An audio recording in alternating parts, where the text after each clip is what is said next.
Essas mudanças, essas transformações exponenciais que nós estamos vivendo, elas promovem uma inquietação natural e uma necessidade de conhecimento, de compreensão da tecnologia mais profunda. Não sei se isso acontece com vocês, mas eu tenho uma constante busca pelas novidades. Uma varredura aberta, ampla, lendo tudo que aparece, lendo tudo que a gente pode detectar, participando de palestras, cursos, summits, né? De maneira a estar sempre percebendo para onde a educação está indo. Porque não é possível que a educação possa permanecer como está, impermeável às mudanças e às transformações, nesse mar exponencial de alteração. Se vai mudar, para onde vai? E isso é importante a gente ter respostas. E essa é uma tentativa nossa de trazer essa resposta. Nós convidamos para falar um pouco mais e um pouco mais profundamente sobre inteligência artificial, uma dupla que tem já vivenciado no seu dia a dia, na sua ocupação diária, a introdução e o avanço da inteligência artificial na sua ferramenta de trabalho. Então eu vou convidar aqui agora o Luca e o Gustavo, da Redigir, da plataforma Redigir, para trazer uma palavra para nós. Uma salva de palmas, por favor.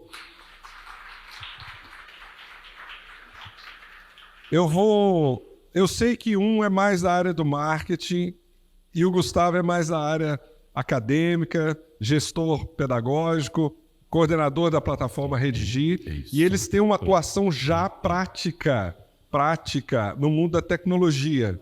E essa experiência eles vão dividir conosco hoje. Então eu vou passar a palavra para eles, para que eles mesmos se apresentem e tenham então seu momento aí conosco. Muito obrigado por aceitarem o convite, muito obrigado por estar aqui conosco nessa tarde. Obrigado, professor Jean, obrigado pela oportunidade. Ok, Jean, obrigado também, professor. Pessoal, boa tarde para vocês, é uma satisfação tê-los aqui. Queria renovar os agradecimentos por essa ocasião aqui com vocês. Bom, nós estamos aqui em nome da plataforma Redigir, que é uma plataforma adaptativa para o ensino de escrita. E nesse ambiente a gente tem desenvolvido diariamente pesquisas, estudos e soluções com inteligência artificial para as nossas mais diversas aplicações. Então, tendo em vista o fato de que nós estamos hoje passando por um momento bastante importante em relação a este assunto, a gente resolveu compartilhar com vocês um pouquinho deste nosso caminho. Nossa fala hoje se chama Inteligência Artificial, ontem, hoje e amanhã. A gente quer ver de onde que vem essa história, qual é o estado da arte e o que nos reserva essa experiência contemporânea, notadamente para o campo da educação. Então, é basicamente isso de que nos ocuparemos hoje.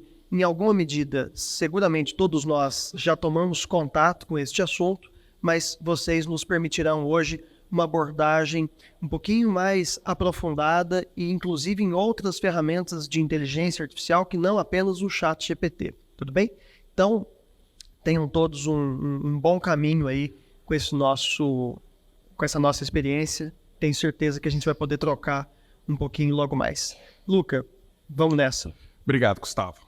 Pessoal, acho que o primeiro slide aqui ele já é curioso o suficiente, ele já abre a apresentação, né? A gente está falando de além do ChatGPT e a gente já deve ter ouvido falar, vocês já devem ter ouvido falar que inteligência artificial também gera imagem. Então essa é um exemplo de uma imagem gerada por inteligência artificial. Nesse caso, a gente pediu para que o robô nos desse uma foto de um aluno com um grande chapéu de formatura bem colorido. E o robô tentou. A gente pode dizer que tentou, né? Mas é importante dizer, obviamente, essas crianças não existem, e tá nítido pelo fato daquele lá só tem um olho, E o robô tenta, mais ou menos, entender onde deveria ficar um nariz, talvez uma boca, um olho só, porque dois. Mas o robô ele faz uma correlação na cabeça dele ali do que seria um rosto, o que compõe o rosto, como é que eu construo esse rosto, e ele te entrega essa foto. O problema, ou acho que a curiosidade, é que essa foto ela foi gerada com o robô, com a versão do Midjourney, do ano passado, em junho do ano passado. Foi a primeira versão, o Midjourney ainda está em beta, mas ele tinha acabado de sair, essa foi a imagem que ele gerava. E agora é a versão de junho desse ano. Então, é disso que a gente está falando, é dessa evolução que a gente está falando. Enquanto antes ele não conseguia contar quantos olhos deveria estar na cara do aluno, agora ele, bem, para mim está fotorrealístico. Não sei, vocês devem ter também já ouvido falar que esses robôs estão ganhando prêmios de fotografia, prêmios de arte digital, e é por aí, né? Porque essa criança não existe. Essa criança não existe, esse chapéu não existe, essa iluminação não existe, nada disso existe. Isso aqui o robô imaginou. E imaginar é uma palavra boa para isso, porque, bem, ele teve que generalizar e partir, sei lá, do plano das ideias de Platão mesmo, fazer um download ali do plano das ideias e materializar o que as minhas palavras poderiam significar. Então, eu acho que essa é a primeira coisa que a gente tem que frisar, é a primeira coisa que eu gostaria que ficasse muito claro. A velocidade exponencial. O professor Jean falou a respeito da velocidade exponencial que a gente está vivenciando. Exponencial é como se a gente tivesse um ponto cego evolutivo para tudo que é exponencial, porque nada na evolução do ser humano ou da vida na Terra é exponencial, né? A gente está acostumado a lidar com uma coisa linear. A gente vai atravessar na rua, a gente vê um carro passando, a gente sabe mais ou menos o tempo que aquele carro vai chegar até aqui. Se ele dobrasse de velocidade a cada metro que andasse, ele estaria batendo a velocidade da luz em 1 quilômetro, né? Uma coisa mais ou menos por aí. E é essa escala que não fica muito clara para a gente, mas a gente vai tentar ilustrar aqui para vocês. Então, qual que é o nosso objetivo com esse mini curso? Falar como funciona, como usa, o que esperar, então, no futuro, e, bem, a gente está sendo gravado, isso também faz uma conexão com o exercício que a gente quer demonstrar para vocês no final, vai fazer sentido mais ao final. Vamos lá. Onde é que isso tudo começou? Isso começa em 2017, com um paper do Google chamado Attention is All You Need. E aí, a brincadeira com os Beatles é assim, proposital. E com a música, né, Love is All You Need. E em 2017, o Google surgiu com esse algoritmo que conseguia prestar atenção em coisas específicas da informação que lhe era entregada. A gente está fazendo isso agora. Se a gente tivesse o tempo todo, nossos sentidos estivessem absorvendo tudo que está à nossa volta, a gente não conseguiria focar, não conseguiria fazer sentido das coisas. A gente precisa o tempo todo focar e decidir não prestar atenção em outras coisas para conseguir prestar atenção no que a gente quer caminhar. E isso roubou esse algoritmo de 2017, que foi criado pensando em tradução, ele conseguiu fazer isso. E tradução é legal da gente imaginar por quê, né? Porque tradução você tem o mesmo texto em várias línguas, a gente sabe que traduzir palavra por palavra não vai dar certo, mas existe, obviamente, uma conexão entre um e outro. Então, em vez de você contar para o robô como que ele acha essa conexão, você fala para o robô que existe e ele que descubra. E aí ele, basicamente, com força bruta, mastigando, a gente está num nível onde a gente está mastigando literalmente a internet inteira, são terabytes e terabytes de dados, tudo que é no YouTube, tudo que está escrito em texto, tudo que a humanidade já escreveu na face da Terra, a gente consegue colocar para esse robô mastigar, encontrar uma correlação ali e criar um modelo de mundo, criar um modelo na cabeça dele de como é que as coisas funcionam. Mas o que mudou de 2017 para cá? Duas coisas fundamentais. Eu vou até para aquela lá primeira, escala.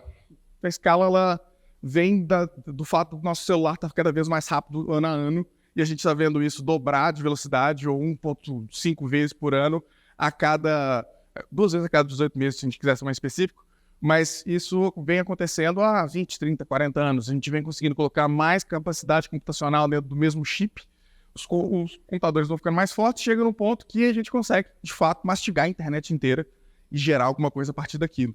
Então, a primeira coisa foi escala, é colocar computadores que consomem milhões de dólares de energia elétrica por dia só para funcionar.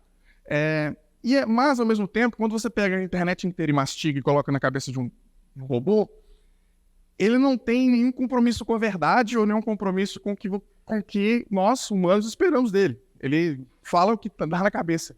É um tanto difícil de utilizar. E aí entra o alinhamento. O alinhamento é como que você, depois de ter treinado esse robô, você faz um reforço ali para que ele responda o que nós, seres humanos, esperamos dele. Então, se a gente pede, por exemplo, um diagnóstico a respeito de uma radiografia, ele tem que responder com as opções claras que fazem sentido, que são reais, condizentes com aquele diagnóstico que a gente pediu. Do contrário, se ele começar a viajar ali, não serve de nada para a gente. Nos últimos tempos, a gente avançou bastante em termos de alinhamento em escala, e por isso que o paper de 2017 do Google, que começou com tradução, e depois passou para entender código, para entender linguagem de programação, e linguagem de programação também é um exemplo bom de entender, né? Porque, pensem, é uma linguagem que é feita para robô entender, para computador entender, então ela é simplificada, obviamente, e ela vem com uma documentação escrita em português e inglês. Então, o robô ele consegue ver o que o código está dizendo, ver o que nós escrevemos que aquele código deveria fazer e começa a encontrar correlações. Então, nesse processo, a gente conseguiu ensinar o robô lógica. O robô, a gente começou ensinando para ele português e ele aprendeu matemática. Fazendo processar texto, ele começou a aprender matemática. Isso é bem legal. E nessa escala, capacidades emergentes vão surgindo. O robô vai ficando mais inteligente e coisas novas surgem ali na cabeça dele que a gente não esperava. Por exemplo, o Google se surpreendeu uma vez porque eles treinaram todo um cérebro sem nenhum tipo de dado de uma língua específica de um dialeto indiano e depois perguntaram para o robô conseguiu decifrar a partir da frase que foi dada para ele e aprendeu o indiano a partir daquela frase, porque ele ficou tão bom em encontrar padrão que ele aprende qualquer língua, assim. Então a gente está falando de alguma coisa diferente, e que está crescendo rápido, mas que escala é essa? Como é que essa escala está crescendo? E escala de quê? Bem, vamos lá. A gente está falando do número de parâmetros. Número de parâmetros ou número de características que o robô pode colocar na cabeça dele para poder definir alguma coisa. Então, nesse caso aqui, a gente está olhando para uma regressão linear, uma equação que todo mundo consegue fazer na mão. E se a gente estiver tentando identificar um objeto, vamos supor que esse robô aqui ele tem o objetivo de identificar uma banana. Ele está olhando aqui para uma característica da banana. Pode ser o fato dela ser amarela. O problema é que banana não é só amarela, nem tudo que é amarelo é banana. Então eu preciso de mais características para que o robô de fato consiga identificar uma banana. Então a gente sai dessa regressão linear onde a gente consegue fazer na mão e a gente parte agora para 3 dimensões. Vamos supor que ele está olhando aqui para a cor da banana, para o formato, para as pintinhas pretas. Bem, isso aqui a gente já não faz na mão. Isso aqui a gente precisa... É difícil explicar para o robô todas as características que montam uma banana. E a gente está olhando para 3 dimensões. Esse aqui é o cérebro do robô, chamado espaço latente. É como se fosse uma planilha com milhões e milhões de dimensões e ali ele desenha mais ou menos uma área onde provavelmente aquilo que você está pedindo para ele está ou mora. Ele fez isso a partir de muitos exemplos. Legal. 3 parâmetros, 1 parâmetro, 2 parâmetros. Agora vamos pensar aqui, quantos parâmetros um robô desses usa hoje? Então, a gente começou com 94 milhões de parâmetros, com o Elmo em 94, em 2018. O BERT, com 340 milhões de parâmetros, é o robô, é o motor de busca do Google, que a gente usa todo dia. Então, a gente já tem contato com essa tecnologia, não é uma coisa alienígena. Já está na nossa vida há algum tempo. E a gente vai seguindo isso aqui tem escala logarítmica. Então, a gente sai de 340 milhões de parâmetros para 1 bilhão, para 100 bilhões, a gente está chegando agora a 1 trilhão de parâmetros. Em 2023, a gente está chegando a 1 trilhão de parâmetros.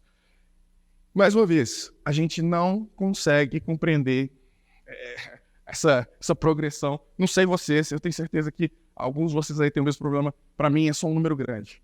Só um número grande. Vamos tentar visualizar esse número grande. 94 bilhões de segundos são 2 anos. Ok? 1 trilhão de segundos são 31 mil anos. Essa evolução que a gente conseguiu em 4 anos.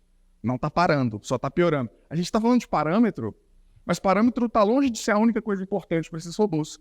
O parâmetro a gente está usando aqui para o nosso parâmetro, né? Mas o algoritmo está ficando melhor, o dado está ficando melhor, formas de alinhamento estão ficando melhores. Então, são várias exponenciais que estão se juntando E é muito contraintuitivo, porque essa velocidade lembra a menina lá atrás, com um chapéu, que era completamente longe de ser uma menina. E olha agora para essa poleta aqui, eu gerei com um clique, gente. Essa ferramenta está disponível para todos nós aqui, para todos os professores, para todo mundo que quiser fazer uma apresentação, passar uma ideia.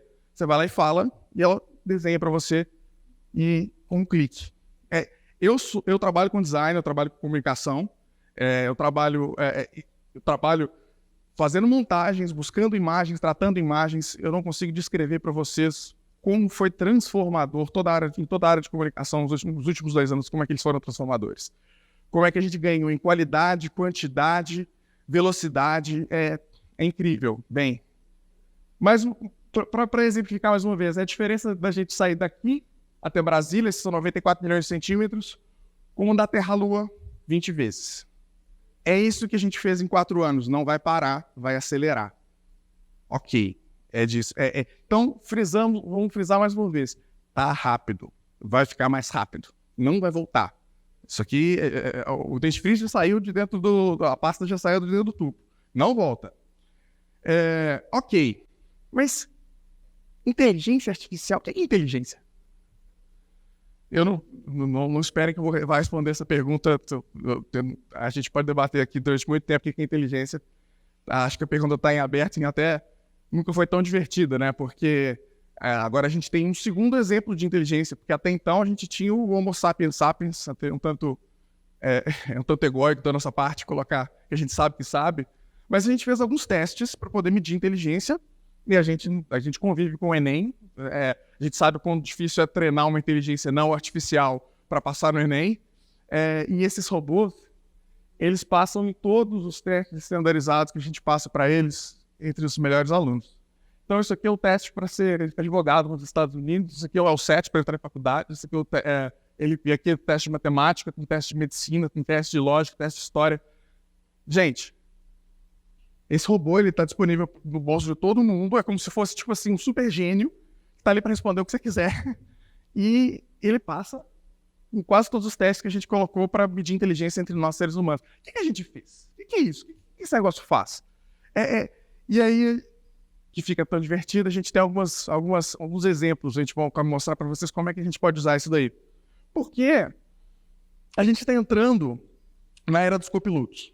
E esse robô, que é supostamente tão inteligente e ao mesmo tempo tão burro, com tão pouca memória, tão alienígena, tão diferente da gente, ele é um copiloto que está no seu bolso. Ele faz trabalho por você.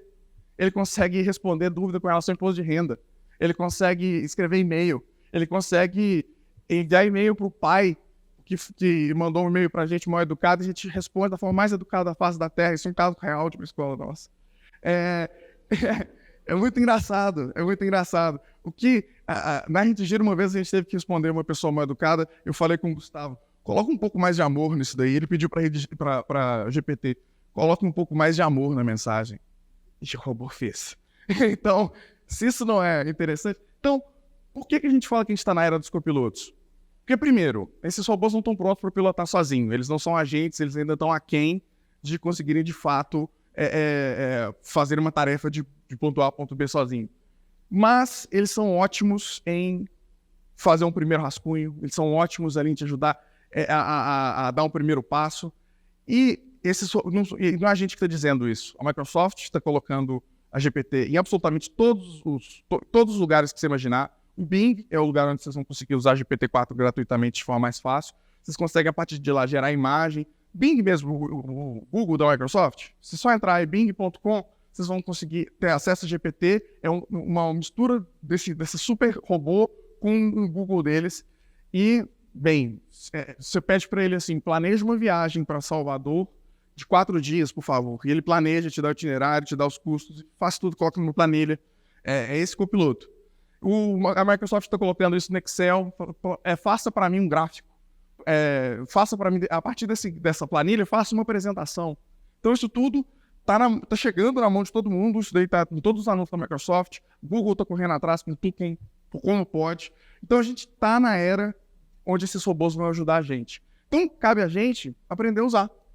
Porque, pela primeira vez, a gente está falando a respeito de uma nova tecnologia onde a barreira de entrada não tá na gente que já bem, eu não consigo usar o TikTok, não sei vocês, eu já passei da idade. A interface não é para mim.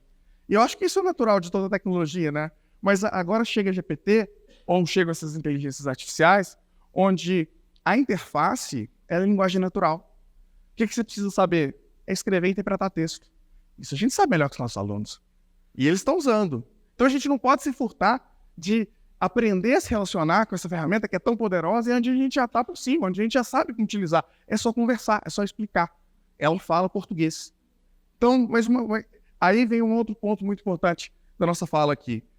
Não estamos falando a respeito de uma nova moda, de um novo um aplicativo que morre logo amanhã. Na verdade, a gente está falando de toda uma nova forma de interagir com tecnologia.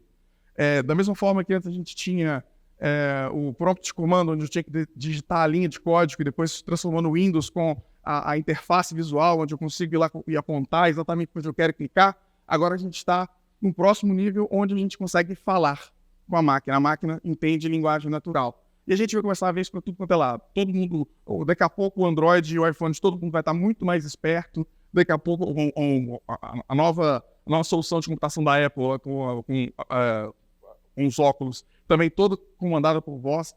Então, não é novo porque a gente já tem o OK Google, a gente já tem o Siri, mas o nível que a gente vai agora atingir, ele a gente vai falar para os nossos netos, a gente é da época que o computador ainda não falava. O computador agora fala. Beleza, se existe um copiloto e ele faz trabalho para a gente e ele é inteligente, como é que a gente usa? Vamos dar um exemplo aqui da Redigir. Nesse caso, isso aqui é uma das telas do sistema da Redigir e a consolidação mental. Então, um gestor escolar, ele naturalmente teria que vir aqui, analisar esses dados, identificar quais são as turmas que tem o pior, melhor, identificar o que tem que ser feito, quais são as melhores práticas que se aplicam naquela situação. E a gente tem todo um time de assessoria que a gente treina e mostra como analisar esses dados, como dar esse feedback. Bem, como é que esse robô poderia ajudar a gente a fazer esse trabalho? Eu consigo dar play aqui? Não, acho que eu apertei o botão errado. Me ajuda aqui, porque eu preciso dar play aqui um play não rola. Volta aí, por favor. Onde eu aperto o play? Foi? Perfeito. Então, olha só. Aqui, a gente simplesmente vai copiar essa planilha. Vou copiar, normal mesmo. Entrei. Grifa, copia. E eu vou pedir para o robô analisar esse dado para mim. E aqui vocês vão perceber que a coisa está toda elaborada, mas é porque esse aqui já não é um uso trivial. Porque esse robô, o que faz com que ele faça trabalho para você? Como você consegue explicar para ele, o que chama de prompt. Como você consegue explicar para ele o que você quer. Então aqui eu expliquei para ele o que ele tem que analisar, o que é ruim, o que é bom, como classificar. E eu falei assim, não só escreva um texto me dizendo a análise, eu quero que esse não seja só um texto, eu quero que seja uma HTML, uma página de site, que já venha todo colorido para gestão à vista, onde eu simplesmente bato o olho e sei o que eu tenho que fazer. Gente, a gente saiu da planilha e o robô me entrega isso pronto. Ele analisa os dados, ele define o que é positivo, o que é negativo, e ele me entrega uma página programada, interativa, pronta. Sem gastar um segundo da equipe de TI, essa ferramenta foi feita. E olha só, analisando os dados das turmas, percebemos que algumas das turmas possuem engajamento excelente. A primeira série de 2023 teve um engajamento de 98% e a segunda série com 95%. Olha só que legal. Ele fez esse texto baseado naquela planilha, porque eu também falei para ele o que eu esperava dele. Olha só, para concluir, eu gostaria de propor algumas perguntas e reflexões. O robô está propondo pergunta e reflexão, gente? Olha que doideira. É nesse ponto que a gente está. Esse é o robô trabalhando para a gente. Esse é um copiloto que economiza hoje na Redigir um trabalho imenso de treinamento, de garantir que isso está chegando na mão do nosso cliente do jeito que a gente quer. Gente, isso é transformador. Vamos lá. Como que usa esse cérebro na nuvem? Então tem um cérebro na nuvem. Vamos concordar que agora existe um cérebro que é meio que superdotado, meio com alguns problemas lá, péssima memória, mas existe um cérebro na nuvem. E a gente agora consegue interagir com ele, fazer com que ele trabalhe para a gente e desde responder e-mail, analisar planilha. Gustavo, como é que eu uso esse cérebro da nuvem? Vocês estão aí ainda, gente? Então, né? Ainda, tá bom, beleza. Então, espero que vocês estejam bem. Eu estou. Então, é o seguinte. Volta lá. Vocês entenderam, gente, o que o Luca está mostrando aqui para vocês? Não sei se vocês estão tranquilos, pressão 12/8, mas assim, estamos... Você já ouviu falar da Revolução Francesa? Né? Tem Confidência Mineira, essas coisas assim. Uns marcos históricos, não é mesmo? Né? Idade contemporânea, é isso? Aí, hoje, a gente está vivendo um período de transformação histórica pelo qual todos estamos passando, mas nem todos estamos percebendo. Vocês entendem isso que eu estou dizendo? É isso. A gente está, neste momento, aqui e agora, com essas ferramentas todas disponíveis, com não um cérebro, mas alguns cérebros para fazer muitos dos nossos trabalhos e muitas das nossas burocracias, principalmente isso. Olha, não estamos falando, fatalmente, da substituição do trabalho humano, porque pode ser que estejamos falando sobre isso. Mas a gente está falando da necessidade de a gente se haver com essas ferramentas, não ignorá-las. Vocês entendem? Isso é bem importante, não ignorá-las. Porque os nossos alunos já as utilizam. E se o nosso problema for, olha, vou falar sério, se o nosso problema for que os alunos estão copiando redação lá no ChatGPT, esse problema é ridículo. Esse problema é muito, mas muito inexpressivo frente às possibilidades, inclusive pedagógicas, inclusive de gestão, que nós temos agora com todas caixa de ferramentas. Sabe caixa de ferramentas? Você abre caixa de ferramentas, tem um monte de coisa lá. Isso aqui é uma caixa de ferramentas dentro da qual tem um monte de coisa que a gente pode usar. E para aprender a usar, basta ser alfabetizado, falar a nossa língua. Entendeu? Antes, para aprender a usar, tinha que saber programação. Não é isso, gente? Antes, para aprender a usar, parece que tinha que ter a fórmula da juventude dessas crianças que já nascem mexendo o dedinho lá. Não é isso? Agora, ao contrário. Primeira vez na história, para aprender a usar, a gente está na frente. Porque a gente sabe mais língua. Entende isso, gente? A gente tem mais experiência. E isso está, professor Jean, a nosso favor. Então, é isso. Se vocês olharem para esse gráfico aqui, eu me lembro de quando nós, lá na TI, na plataforma Redigir, nos debruçamos sobre este projeto, que era, Lucas, você há de se lembrar, o projeto da tela de consolidação mensal. Os gestores nos haviam feito esse pedido, que é assim, eu gostaria de ver uma tela na qual eu percebesse o total de alunos e o total de textos enviados pelo engajamento desse pessoal, sacou? Eu quero ver o engajamento das turmas comparativamente ao total de envios e ao total de alunos. Era um pedido de gestão, sacou? Pedido proveniente aí de vocês. Aí, a gente produziu essa tela. Você gostou mais dessa tela ou da tela que eu... É ou não é, gente? Olha, aqui debruçaram-se alguns dos nossos melhores engenheiros. As nossas melhores cabeças se dedicaram à elaboração dessa tela, não foi, Luca? Aí o raio do GPT lá apertou o play assim e ele falou... E ele fala assim, aí você tem que mexer lá no amarelinho ali. O cara colore e põe a canetinha por cima ainda. Não é bom, gente? Vocês não estão achando, não? Se você não tá achando, tem um negócio esquisito aí, sinceramente. Eu acho que vale a pena. Vale a pena. Então tá, como que muda aqui? Boa. Como que usa o cérebro na nuvem? Vamos ver? Vai. Eu sou professor de literatura, esqueci, devia ter falado isso antes para vocês. Aí eu fiz um experimento pedagógico, mas prometo que interessa menos o experimento pedagógico e interessa mais a ferramenta. Entenderam? Então dane-se que é Dom Casmurro aqui agora, que eu vou falar do Dom Casmurro para vocês. Sabia que vocês estavam com saudade do Machado de Assis. Então, o que vai acontecer é que eu vou... Esse aqui é o playground, que é a tela na qual você bota as informações lá que você quer. E depois você aperta o play, ele bota no liquidificador, plum, e entrega. Sacou? Tão difícil quanto isso. Aí eu falei assim... Quer saber o que eu falei, né? Sabia que você queria saber. Eu falei assim, faz de conta que você é o Machado de Assis. Incorpore-se. Entendeu isso? Aí, Aproveitando o fato, Machadão, de que você está aí, eu também, me conta, por favor, se a Capitu realmente traiu o Bentinho. Ah, vocês gostaram, né? Sabia que vocês iam gostar. Eu, como professor de literatura, não poderia deixar essa oportunidade histórica passar, professor Jean. Vocês querem saber a resposta? Porque eu dei uma identidade, ó, aqui, ó, eu dou uma identidade. Escreva no máximo 2 parágrafos, assuma a perspectiva da pessoa sugerida. Isso aqui é meio mágico, vocês estão vendo? Então apertem os cintos, peguem o lenço e enxuguem as lágrimas. Leiam Machadão aqui para nós. Como Machado de Assis, eu devo dizer que essa é uma pergunta que eu deixei em aberto em Dom Casmurro. Minha intenção era criar uma narrativa na qual o leitor ficasse livre para interpretar os eventos e as personagens. A infidelidade de Capitu é sugerida por Bentinho, nosso narrador nada confiável, mas eu preciso que vocês tirem suas próprias conclusões. A ambiguidade é uma ferramenta literária que eu usei para questionar a natureza da realidade e da memória, forçando os leitores a se questionarem se eles mesmos podem confiar no narrador ou não.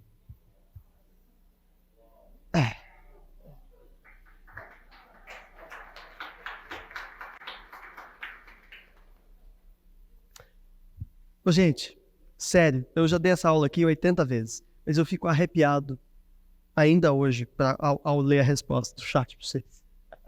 Eu acho tão divertido, assim, lá na Edir, a gente senta na ponta da cadeira, sabe? Ponta da cadeira com o negócio, porque é vibrante. Porque aqui, vejam, isso aqui chama teoria de mente, que é a capacidade do chat subjetivamente incorporar um ponto de vista de alguém que a gente sugere que ele incorpore. Machadão não nos responde. O cara não entrega o osso nem depois de morto. Não é verdade, gente? Não responde, cara. Ele fala, isso aqui é um recurso literário. E para nós, professores de literatura, tem algum colega aqui, diretor, que é professor de literatura? Não sobrevive, a gente sabia. É isso. Ok, tudo bem. Mas, enfim, colágeno ainda tá aí. Tá? Então, aí a história é a seguinte. Dá pra gente trabalhar com teoria da literatura aqui. Porque tem um negócio lá na literatura que chama narrador de primeira pessoa. E, tecnicamente, isso chama narrador não confiável. Sacou? Por quê? Porque todo mundo que conta uma história em primeira pessoa, conta a sua própria história, tem uma perspectiva, um interesse, e, portanto, este é um texto que precisa ser lido sob a condição de um texto de primeira pessoa. Não é mesmo? E ele está falando, ele está dando essa dica aqui, ó. Olha, eu criei um narrador em primeira pessoa para que os leitores lidassem com o enigma de um narrador em primeira pessoa. Não é interessante, gente? Interessante. Então, assim, não é o Google, não é ir lá fazer pesquisa no Google. Vocês entendem? É outra experiência, é outro nível. São trilhões de parâmetros simultâneos, né, Luca? Vai pra frente, então. Vamos contar pra todo mundo o que a gente fez. Aí, aproveitando o fato de que o Machadão tava lá, eu também tava aqui e tal, eu resolvi continuar a pergunta e falei assim, continuar a pergunta mesmo, porque essa resposta também é fonte de conhecimento do robô e dessa inteligência para a próxima resposta. E eu perguntei, que tal se você me contasse essa história sob a perspectiva da Capitu? Porque é bem interessante, né? A gente tem a perspectiva do Bentinho. E se a Capitu contasse essa história? E eu perguntei, oi Capitu, tudo bem? Você pode contar para nós aí? Se você... Aí, vocês querem ler a resposta? Acho que não, né? Podemos... não. Então vamos ler. Ao contrário do que Bentinho fez parecer em seu relato, eu, Capitu, nunca fui traiçoeira ou manipuladora. Cresci em uma sociedade onde as mulheres eram marginalizadas e julgadas severamente pelos seus atos e pelos seus comportamentos, o que me forçou a ser mais cautelosa e reservada. A minha amizade com Bentinho era sincera e genuína, combinada em um amor puro e juvenil, que, embora complicado pelas circunstâncias e desafios postos pelo destino, nunca me levou a traí-lo. Não é interessante? Ela está falando assim, gente, vocês que não sabem o que era ser mulher no século XIX. É isso que ela está falando. Ela está falando, vocês não sabem o que era o papel feminino num relacionamento conjugal no século XIX? Porque eu nunca o traí. Essa foi a resposta que o Machadão tinha nos fornecido? Não, o Machado falou, deixei em aberto. A Capitu falou o quê? Não traí. Isso aqui, se vocês não estiverem gostando, não sei do que vocês gostam. É mó legal, cara, é mó legal, não é verdade? Não é bom? Olha aqui, cara, que o negócio tá falando. Vai pra frente. A nossa criatividade não tem limites, vocês já devem ter percebido. E a minha próxima pergunta foi assim, imagine você que o Sigmund Freud, pai da psicanálise, seja o analista da Capitu. E, num momento, calma, gente, vai chegar, vai dar certo, não sofre não, ela já tá até tremendo ali, ó. Tá, calma, vai dar certo, eu vou ler, eu prometo. Aí, imagina que num momento de infidelidade profissional, vocês estão aí ainda, né, gente? O Freud tenha cometido uma inconfidência e nos contado de sua paciente Capitu. Então, por favor, reconta a história para nós sob a perspectiva do Freud. Vocês querem ler? Não, né? Pode ir para frente. Não, brincadeira. Então, volta. Gente, exemplo, mas mais a ferramenta. Vocês estão vendo? O que eu quero é que vocês vejam a ferramenta. Então tá, vai. Como Freud, eu percebi que a Capitu é uma paciente extraordinariamente complexa e fascinante. Seus olhos de ressaca. Vocês estão vendo isso, gente? Vocês lembram disso do Dom Casmurro? Olhos de ressaca.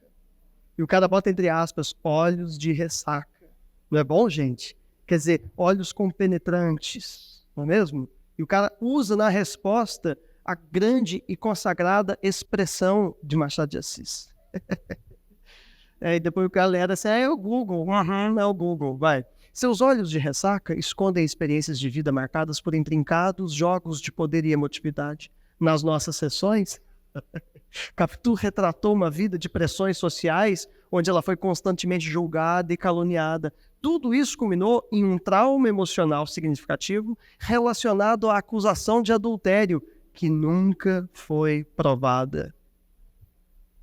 Blá, blá, blá, nananana. Ó, vocês entendem que a perspectiva do Freud condiz com o ponto de vista da paciente? Condiz com a conspiração. É lindo, não é, gente? Sério, é legal demais, é vibrante. É um negócio assim de arrepiar. E de fato, senhores, por favor, interessa menos o exemplo e mais a potencialidade da ferramenta. E eu espero que vocês estejam pensando nas suas práticas, nas suas gestões, nas suas disciplinas, nos seus afazeres, como que a gente precisa, não é que talvez, quem sabe, por que não, pode até ser que sim, precisa se haver com essas possibilidades, porque elas vão nos multiplicar ou substituir. Duas opções, é um pouco isso, ou multiplicar ou substituir. Vai, vamos ver. Aí você pode estar pensando, mas esse pessoal é tudo do século XIX, será que os alunos vão gostar mesmo? Aí eu fiz um experimento que eu falei assim, vocês estão vendo quem que é esse cara aqui? Eu pedi pro chat gerar o Midjourney gerar um machadão tirando uma selfie. Pegou? Aí, ó. Olha que coisa linda. Não é legal? Machado de Assis tirando selfie. Essa imagem não existe, esse Machado de Assis não existe, mas essa inteligência é capaz de fazer existir. Por quê? Porque essa aqui é supostamente uma aula de literatura na qual... Vocês estão preparados, gente? Estão preparados? Na qual eu estou propondo que nós construamos uma relação entre Dom Casmurro e Breaking Bad. Obrigado, gente. Já podemos ir embora depois dessa, né? Foi um prazer conhecê-los. Ó, seguinte. Vocês acham que é trivial um paralelo entre Dom Casmurro e Breaking Bad? Entre Bentinho e Walter White? Vocês acham que é trivial? Mas eu resolvi perguntar, na expectativa de trazer essa narrativa do século XIX para mais perto do estudante. Vocês entendem isso? Fazendo de conta, então, que alguma coisa... Aí eu perguntei, será que haveria alguma relação entre Dom Casmurro e Breaking Bad? Vamos ler? Aí ele tá pensando ainda, coitado, ele não sabe se existe essa relação.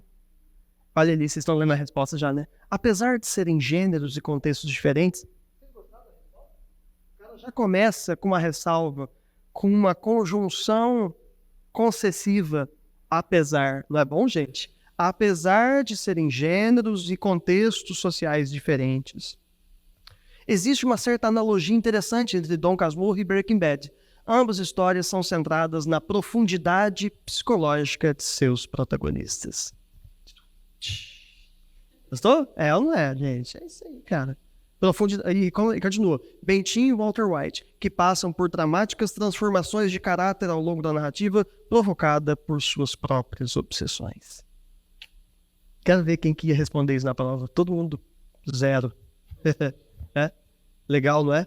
Por quê? Porque aqui ele está nos apontando, dentro da nossa suposta aula de literatura, para mais uma possibilidade, que é a constituição daquilo que a gente chama, na teoria, de personagem complexa, ou personagem esférica, que é aquela que observa uma transformação profunda ao longo do enredo.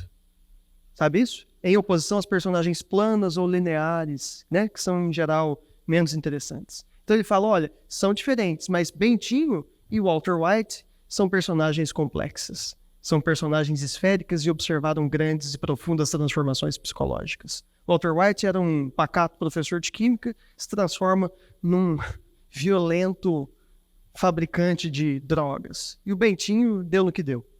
Mesma coisa. Começa um juvenil e termina um obsessivo. Muito bom, né, gente? É isso aí. Vocês estão aí ainda, né, gente? Vai, vamos ver então. Aí, ó, de novo, interessa menos o exemplo, mas interessa mais a ferramenta. E por último, faz de conta que você tem lá um coordenador que precisa na sua escola fazer um trabalho interdisciplinar. Geralmente esse negócio dá um pouco de trabalho. E aí o nosso assunto naquele bimestre, professor Jean, é Dom Casmurro. Então eu vou falar? Então, aí Dom Casmurro é o grande tema em torno do qual nós faremos um projeto interdisciplinar. E eu, como professor de natureza, como professor de física, resolvi... Eu sou coitado do professor de física, e o cara da coordenação falou que o projeto é sobre Dom Casmurro, e eu sou professor de física. Aí você fala... Chat, tudo bem? Como é que vai, querido? Então, olha a pergunta. Eu falei assim, imaginando que eu seja um professor de natureza, elabora para mim, pelo amor de Jesus Cristo, uma questão, sacou? Dom Casmurro e física. E depois responde para mim, só para eu entender a lógica. Vocês estão preparados? Então é assim, ó. Alguém já pensou aí? Tem que voltar ali. Volta um negócio ali para nós. Não volta não. Vai rolar. Só deixar que vai ajustar. No romance Dom Casmurro, Bentinho descreve os olhos de Capitu como olhos parecidos com o mar. Vocês lembram do olhos de ressaca? Que ele já tinha falado numa outra coisa? Ele conhece essa conversa. Esse tipo de descrição feita pelo narrador é bastante poética. Isso porque Bentinho faz uma metáfora entre os olhos de Capitu e o mar. À luz da física, podemos inferir que Bentinho estava se referindo ao fenômeno da refração, que pode ser observado quando olhamos para o mar sob diferentes ângulos e a luz solar se dispersa, criando uma variedade de cores. Explique o que é o fenômeno da refração e como ele se manifesta no mar.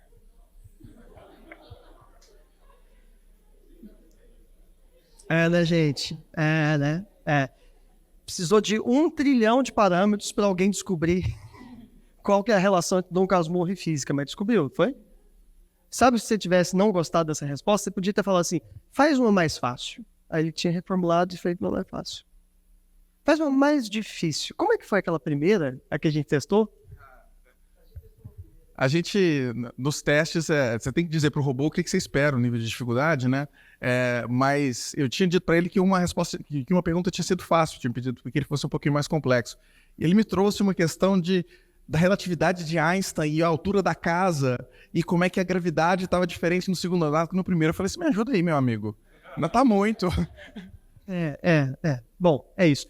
Quer ler a resposta, seus professores de física aí, ó? O fenômeno da refração ocorre quando a luz passa de um meio com certo índice de refração para outro com um índice diferente, ocasionando uma mudança na sua velocidade.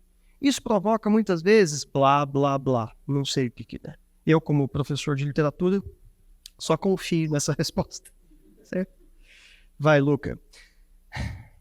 Bom, eu espero que vocês estejam compreendendo o fato de que interessa menos o exemplo do Dom Casmurro, mas interessa mais uma dimensão multimodal. Essa palavra é bem importante. Você já ouviu falar da BNCC, né? Então, a BNCC trouxe para nós agora, professores, um monte de novos gêneros textuais e consigo um enorme desafio de abordagem desses muitos gêneros textuais. Esta é a dimensão e a perspectiva multimodal da BNCC. E eu queria que o Luca continuasse para nós, para falar exatamente desta capacidade que agora nós temos, todos nós, e gratuitamente temos, para lidar com esses textos que assumirão tantas formas diferentes. Obrigado, Gustavo. A gente fez essa apresentação ontem e eu estava aqui emocionado vendo o Machado de Assis falando ainda. Então é realmente impactante. Eu não sei, como diz o Gustavo, vocês não gostam disso, eu não sei do que vocês gostam. Mas, voltando aqui, como disse o Gustavo, é importante menos o exemplo, menos o exemplo em si, e mais as possibilidades. A gente está falando de uma caixa de ferramentas, e essa caixa de ferramentas é gratuita, está na mão de todo mundo. Então, como é que usa? Vamos um pouquinho além do texto, né? Porque a gente já falou do ChatGPT, ele consegue traduzir, consegue resumir, consegue interpretar, consegue assumir uma perspectiva, mas a gente sabe que essas inteligências artificiais, esses transformadores, eles trabalham com qualquer tipo de mídia. Então, aqui é um exemplo de como é que a gente cria essas mesmas imagens que eu utilizei, que eu fiz para essa apresentação. Então, é um ponto bem prático para que vocês, quem tiver interesse, quem utilizar de recurso visual para dar aula, entra lá, dá uma investigada, porque é muito legal. Você pode trazer alguma coisa completamente inusitada na sua cabeça. Eu nunca aprendi a desenhar. Gostaria muito de ter aprendido. O que eu consegui chegar mais perto foi utilizando Photoshop. E aí, quando surgiram essas ferramentas, eu falei, agora eu consigo me expressar como antes eu não conseguia. Então, vamos ver aqui como é que funciona o Midjourney. O Midjourney ainda é tudo muito incipiente, ainda funciona dentro de um outro software, é tudo por texto e enfim, é menos intuitivo. Mas o que eu estou fazendo aqui é dar um zoom out a partir dessa foto do Machado de Assis que ele mesmo imaginou. Então já é uma foto que não existe. Mas eu quero, já no tema que a gente está discutindo, uma selfie com Walter White. Machado de Assis e Walter White fazendo uma selfie. E ao enviar, nesse aqui no caso, o zoom out, então ele vai preservar essa parte aqui, ele me dá um tanto de opção, ele vai me dando opções, eu escolho a que eu quero e tá lá. Esse é a selfie que nunca existiu, com o Walter White do Paraguai e o Machado de Assis do Paraguai ele também, mas, gente, isso aqui, para mim é mágica, para mim como que... Se me falassem quando eu comecei a trabalhar com design que a partir de poucos dizeres a gente ia conseguir transformar, sei lá, uma frase, se uma imagem vale por 1000 palavras, eu transformei 3, 4 palavras em 1000 palavras. Olha isso. Mas não paramos por aí. Multimodal significa só imagem e texto. Significa, na verdade, todo tipo de informação, tudo que a gente conseguiu mandar para a internet, tudo que a gente conseguiu transformar em 0 ou 1 e colocar online, esse robô consegue interpretar. Então a gente vai de texto para imagem, de imagem para texto, de áudio para texto, de texto para áudio, para vídeo. Vamos ver isso aqui em outros contextos. Vamos ver se a gente vai conseguir ouvir a Capture aqui, porque essa é uma ferramenta muito legal que a gente está usando na Redigir também. Vamos pegar aquela resposta de Capture lá atrás e vamos tentar dar uma voz para ela, utilizando agora o Eleven Labs, que também é gratuito. E aqui ela fala em qualquer língua que eu quiser. E é o que a gente chama de linguagem neural. Ele consegue utilizar o contexto do texto para saber qual que é a entonação que ele tem que dar para que ela fale. Vamos ver se vai rolar. Infelizmente. Tá indo? Você consegue comentar aí? Não tá indo, né?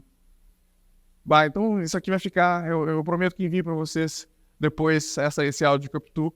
Mas é como se fosse... É como se fosse o que eu tô falando. Você pode escolher a ação, você pode escolher quem tá falando, você pode... Enfim.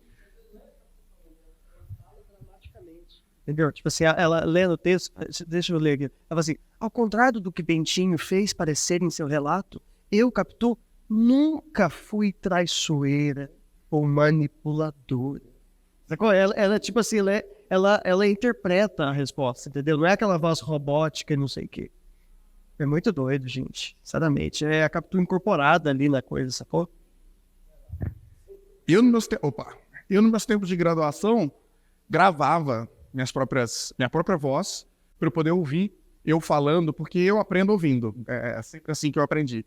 Eu sempre fui bom na hora da aula, se me mandar anotar, eu me perco completamente. Eu preciso ouvir, eu preciso gravar, eu preciso ouvir de novo. Gente, eu não sou o único. Tem gente que prefere ler, tem gente que prefere ouvir, tem gente que prefere ver. Essas ferramentas... Imagine que antes um professor fala, professor, para você realmente atender a questão multimodal, o ideal é que você tenha um designer, um produtor de vídeo e um redator com você o tempo todo. Gente, esse copiloto é um designer, esse copiloto é um produtor de vídeo, esse copiloto é um redator que está gratuitamente ali trabalhando para você, para que você de fato consiga oferecer para o seu aluno a experiência que ele precisa para aprender. Mais uma. Agora, essa aqui, sinceramente, é minha favorita, é a que eu mais uso. Isso aqui tá no meu dia, tá todo dia no meu dia. Eu faço isso com áudio de WhatsApp, até quando eu tô com preguiça de ouvir o áudio inteiro, pra vocês terem noção. Mas a gente falou de que a gente vai de texto para áudio.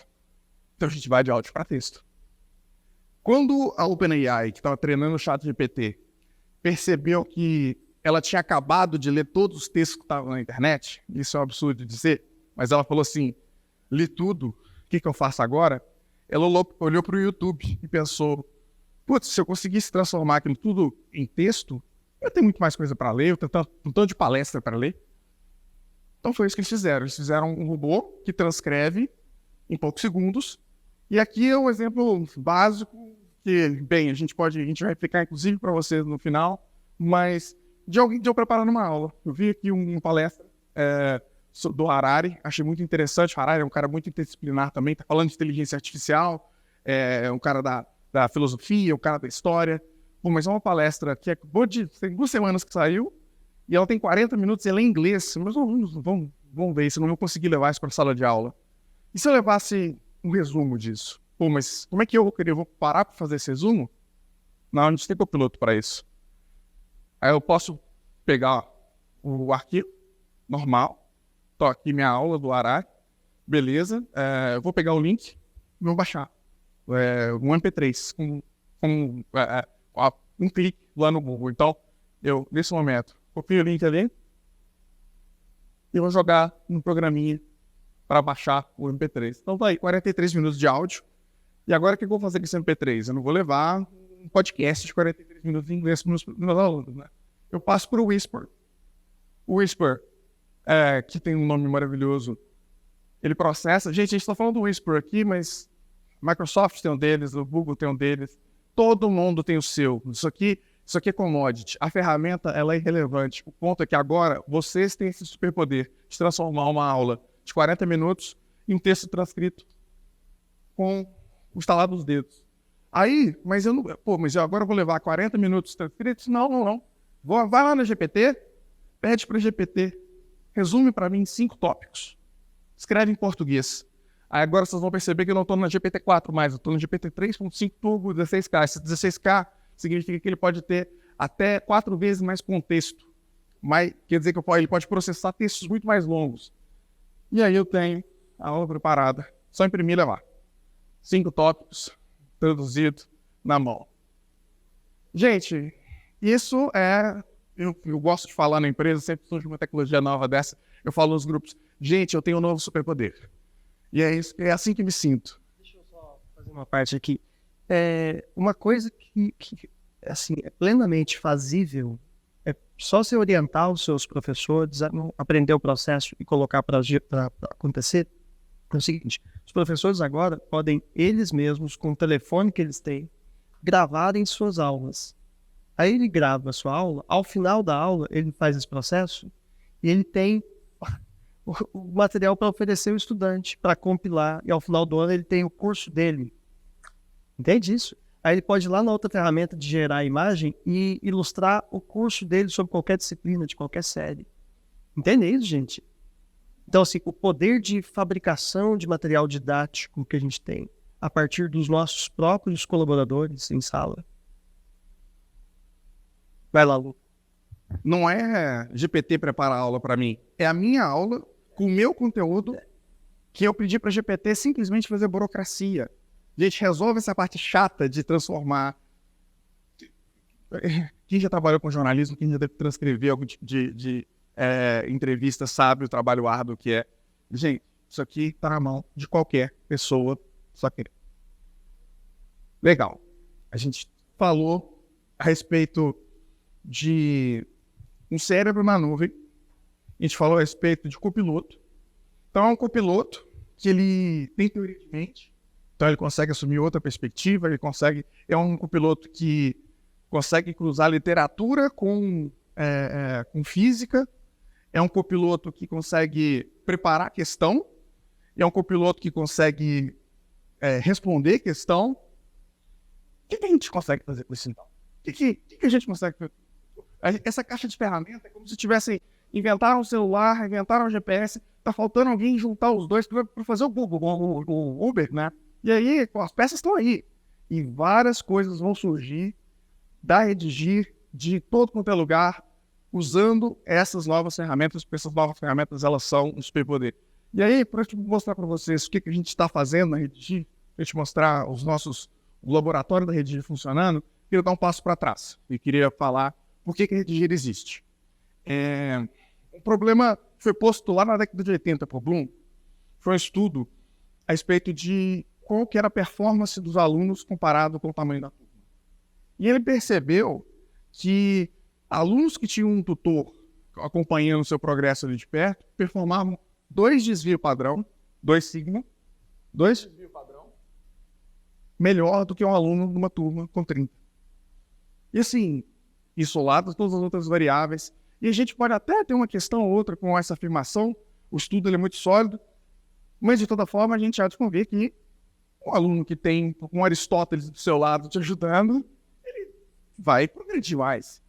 Então, daí surge não só a Redigir, mas toda a plataforma adaptativa. Surge da vontade, da necessidade da gente resolver esse problema, de adaptar o conteúdo e o progresso à velocidade do aluno, e não à velocidade da turma, não à velocidade do professor, não à velocidade do calendário.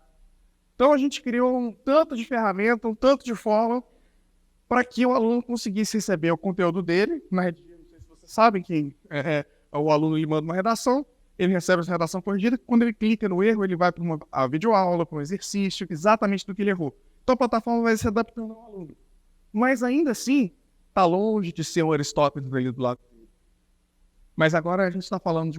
Agora surgiu uma tecnologia que pode assumir perspectiva, que consegue falar, que ela consegue produzir imagem, ela consegue responder questão. Olha o tanto que a gente está chegando perto da possibilidade de um tutor que de fato acompanhe esse aluno e acompanhe esse progresso desse aluno e dá esses dados todos para o professor. Todos esses dados ele pode coletar e entregar para o professor. Então, olha, a gente está ali na beiradinha de uma grande revolução e a Redigir faz parte dela. Apresenta para a gente a Rê, Gustavo. Muito bem. Pessoal, prometo, estamos chegando no final. Antes das 9 da noite a gente vai finalizar aqui, tá bom? Então é o seguinte. Essa aqui é a Rê da Redigir. Pegou? Ela é a professora virtual de redação da Redigir, que estará à disposição dos nossos estudantes logo mais. Vocês acharam ela simpática? Simpática, né? Vai lá, vamos ver o que vai acontecer. Isso aqui é uma tela do aplicativo. E aí, faz de conta que o tema é mobilidade urbana. Vê lá um diálogo aqui possível. Oi, tudo bem? Meu nome é Rê. Eu sou professora de redação virtual da Redigir. Estou aqui para te ajudar a escrever uma redação nota 1000 no Enem. Posso, por exemplo, te dar dicas de como fazer uma boa introdução, ou então te dar algumas ideias de assuntos para você escrever. Aí o aluno vai lá, escolhe o tema que ele vai escrever e começa a escrever a introdução. No momento exato em que ele está escrevendo a introdução, ele tem interação com a professora. Entendeu isso? Ela vai falar, olha, eu acho que nessa introdução você devia deixar um pouquinho mais claro o projeto textual. A tese não está suficientemente bem desenvolvida ainda. Vamos tentar mais uma vez? Aí o aluno vai lá e fala, poxa vida, lembra que crase a gente põe quando a preposição e artigo faltou ali naquele negocinho. Assiste esse vídeo aqui para você recordar esse conteúdo. Tá entendendo, gente? Então não é assim, o aluno escreveu um texto, mandou para correção e a correção. Não, é durante o processo em que, exatamente. Porque essa já é uma experiência pedagógica, vocês entendem?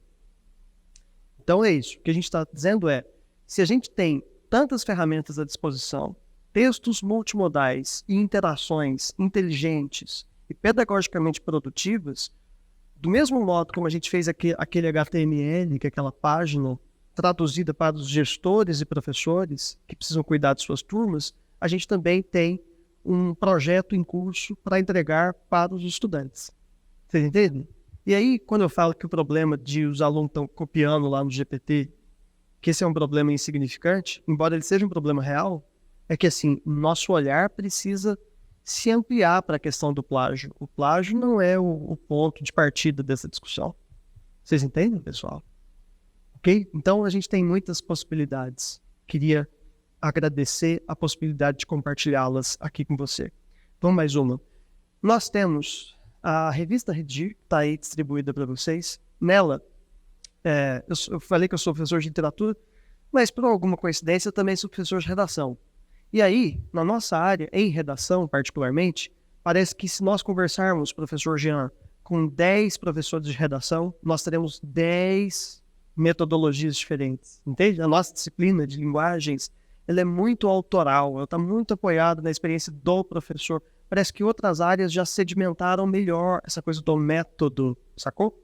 Então, é o seguinte, me incomodava um pouco isso e a gente resolveu lá na Redigir desenvolver uma pesquisa nacional. Essa última edição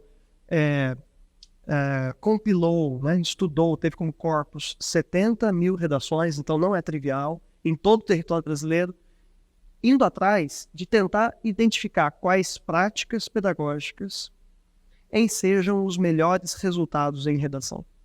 Então, assim, para tirar da subjetividade do que eu faço e do que você faz, a gente foi atrás dos professores, analisamos o resultado de 70 mil textos aplicados pela Redigir com o cotejamento das respostas dos professores. A gente faz isso há 5 anos consecutivos.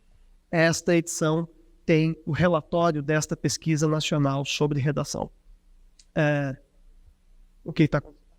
Só uma curiosidade é que todas as imagens dessa revista também foram geradas por inteligência artificial, e é interessante que foi a versão 3 dessa ferramenta que agora a gente está na 5. Então é até um documento histórico, porque eu já olho e percebo o tanto que a gente melhorou e andou de lá para cá. Quer dizer, versão 3, a gente está na versão 5 da ferramenta que gerou essas imagens. É uma revista linda, vocês estão vendo, mas para mim e para ele, que já está trabalhando tanto com essas imagens, parece que é uma revista nascida do século XIX, assim, sacou? Assim, porque vocês viram as imagens dessa palestra aqui. É a mesma ferramenta que gerou essas imagens aí, tá? Da revista. Bom, aí, o que a gente vai ter? Para esta... queria também falar do podcast da plataforma Redigir. Nós temos 2 podcasts importantes, que é o podcast Redigir, voltado para alunos, discussões de temas de redação, e o podcast Aula Magna Redigir, voltado para gestores e professores, ok? Então fica o convite. Professor Jean já teve um episódio, aliás, um episódio que eu recomendo enfaticamente que vocês ouçam, inclusive nosso agradecimento público pela sua participação. Foi muito generosa a sua participação ali. A gente vai entregar... Você tem o QR Code nessa tela aqui? Aí? Boa. Se vocês pegarem depois, gentilmente, seus telefones, a gente vai entregar um certificado de participação deste mini curso aqui para você. E o que a gente vai fazer? A gente vai passar o conteúdo que está sendo falado aqui agora por essas ferramentas todas e entregar para você, além do certificado, o resumo desse conteúdo aqui processado pelas ferramentas que vocês hoje conheceram. Tá bem? Então, é isso. É uma entrega que a gente fará no seu e-mail logo depois dessa apresentação. Tipo assim, logo depois, ok? Tem que ser produzido o certificado nome por nome e aí a gente faz chegar ao seu e-mail, tá bom? Pessoal, queria abrir o espaço, caso vocês tenham alguma questão para colocar aqui para nós. Não sei antes reiterar bastante o nosso agradecimento aqui por esse espaço com vocês. Obrigado.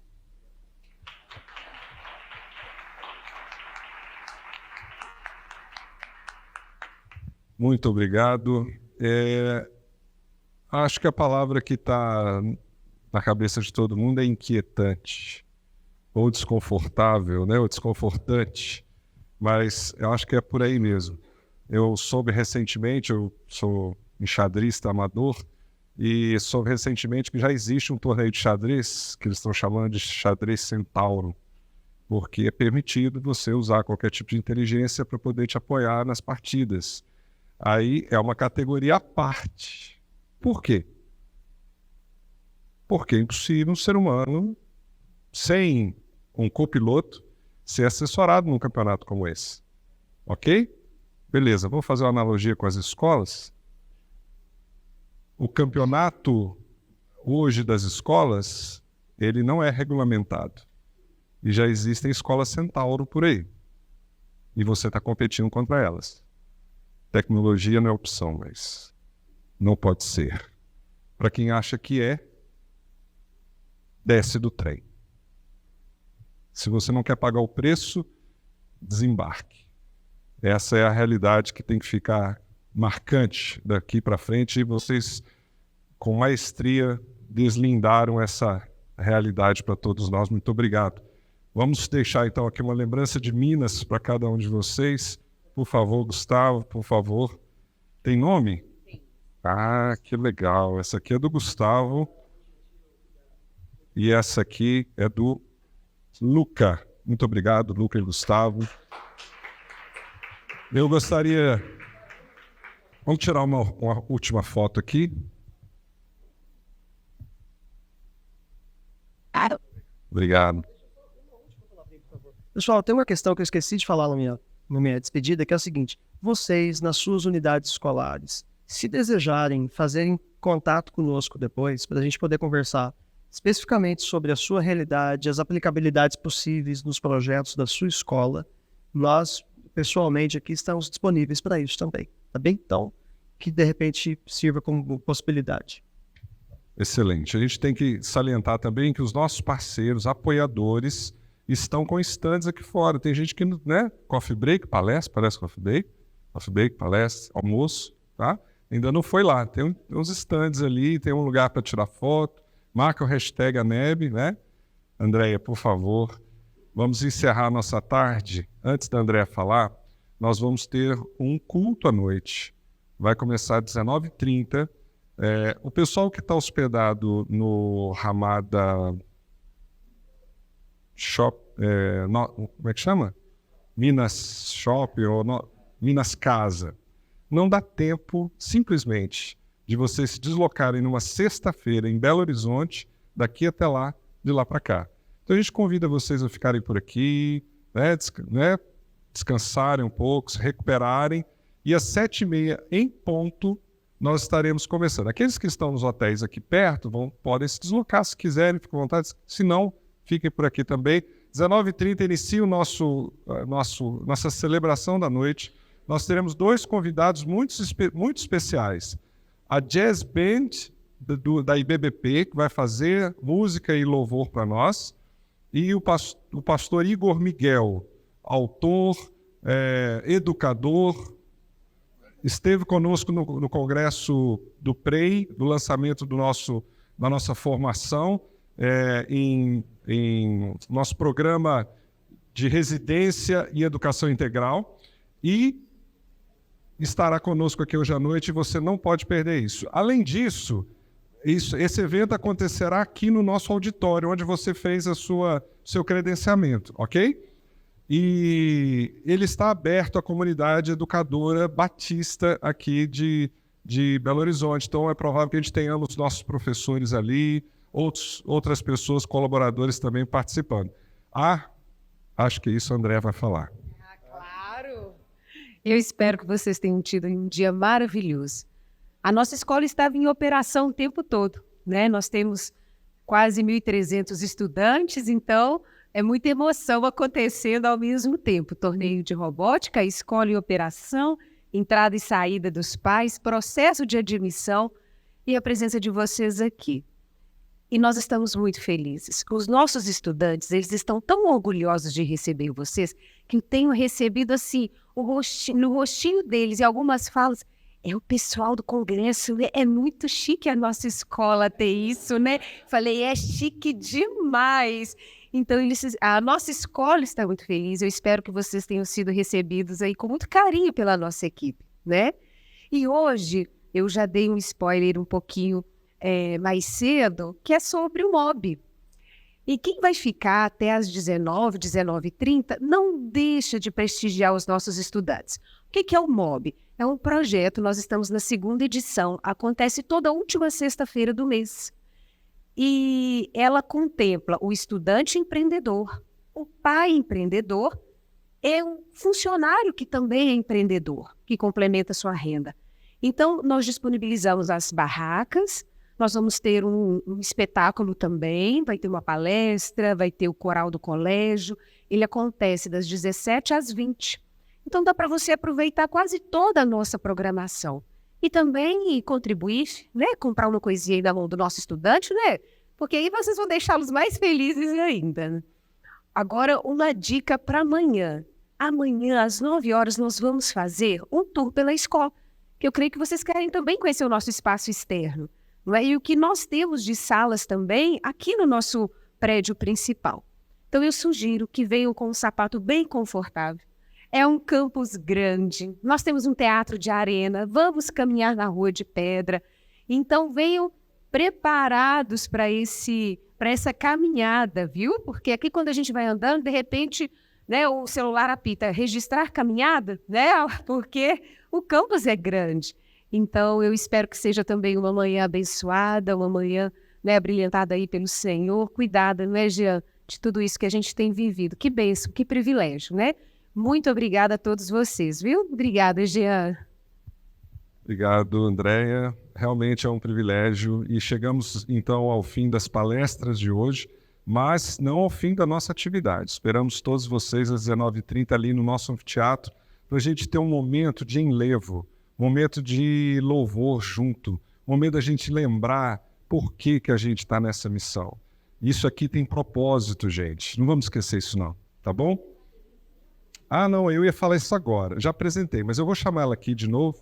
Ela está aqui? Ela deu a saidinha. Isso, gente, veja o trabalho da Denise na tela depois das palestras dele. Lívio. Sabe por quê? Isso aqui não foi o chat GPT que fez, né? Então a gente ainda tem um conforto, né? Uma partezinha. Denise, nossa artista, realizando então esse trabalho. Hoje a gente... Bom, gente, Denise é nossa coordenadora, Denise é ilustradora, escritora, né? É um talento, um presente que a nossa unidade ganhou para somar com a nossa equipe, que é linda, viu? A minha equipe de coordenação. E ela chega com esse talento e ela disponibiliza isso a todos nós. Então, Denise, eu queria honrar a sua vida aqui, agradecendo a você por essa disponibilidade, criatividade e vontade, né, de contribuir, de servir, de estar conosco. Muito obrigada, viu, Denise?